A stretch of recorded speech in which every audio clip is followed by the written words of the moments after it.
Brakes, suspension, and steering is the foundation of any truck build, and when it came time to choose those components for our Week to Wicked C10 build, we decided to go to the source, Classic Performance Products. I'm here with Jim Reese and Danny Nix.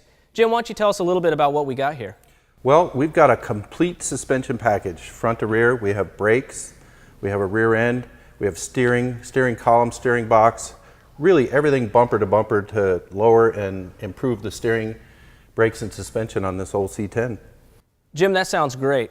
I also see a set of drop spindles with some big brake kit installed. Danny, why don't you grab a couple of these? Let's go take a closer look.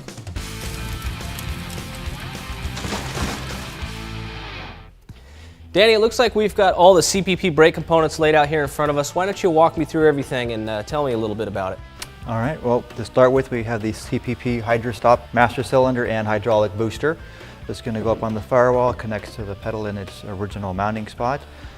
Next, we have some pre-bent hard lines. This is going to go from the valve up here on the master cylinder all the way down to where the original valve was on the truck, which we're going to eliminate. It comes with some fittings and unions to tie right back into the original lines. Okay.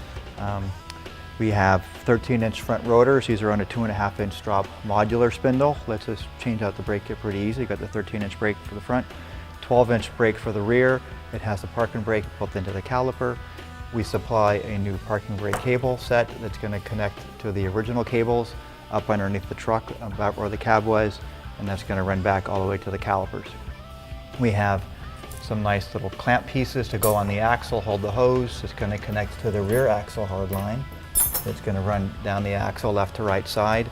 We have, because we're replacing the rear axle on this truck with a 9-inch style rear end, we have this little T-fitting and clamp again that's going to go in approximately the same spot that the original brake line tab was welded to the axle, but since it's not welded on anymore, we have a little kit that gets us around that. With that kit, we also have a new rubber brake hose that's going to go up to the frame, so it'll tie right back into the original brake line in the back. Then we got some brackets. These are going to go on the rear axle. Nice thing about this is we've included a bunch of spacers. There's different sizes so that in the end, to whatever offset you're running on your 9-inch style forward rear end, it's going to fit. Very nice. Now I see a metering block up here. Why don't you tell me a little bit about what's involved in that?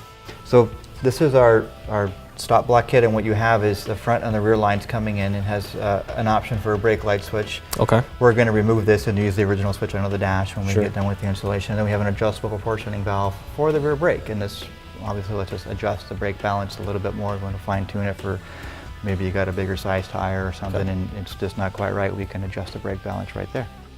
Very cool. And this is going to give us plenty of stopping power front and rear with those large diameter rotors.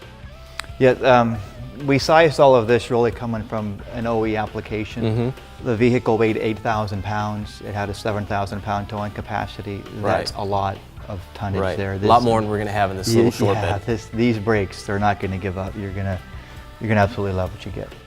Well, Danny, I'm very impressed by the kit, and I'm really looking forward to getting this on the truck and getting it out on the road and testing everything out.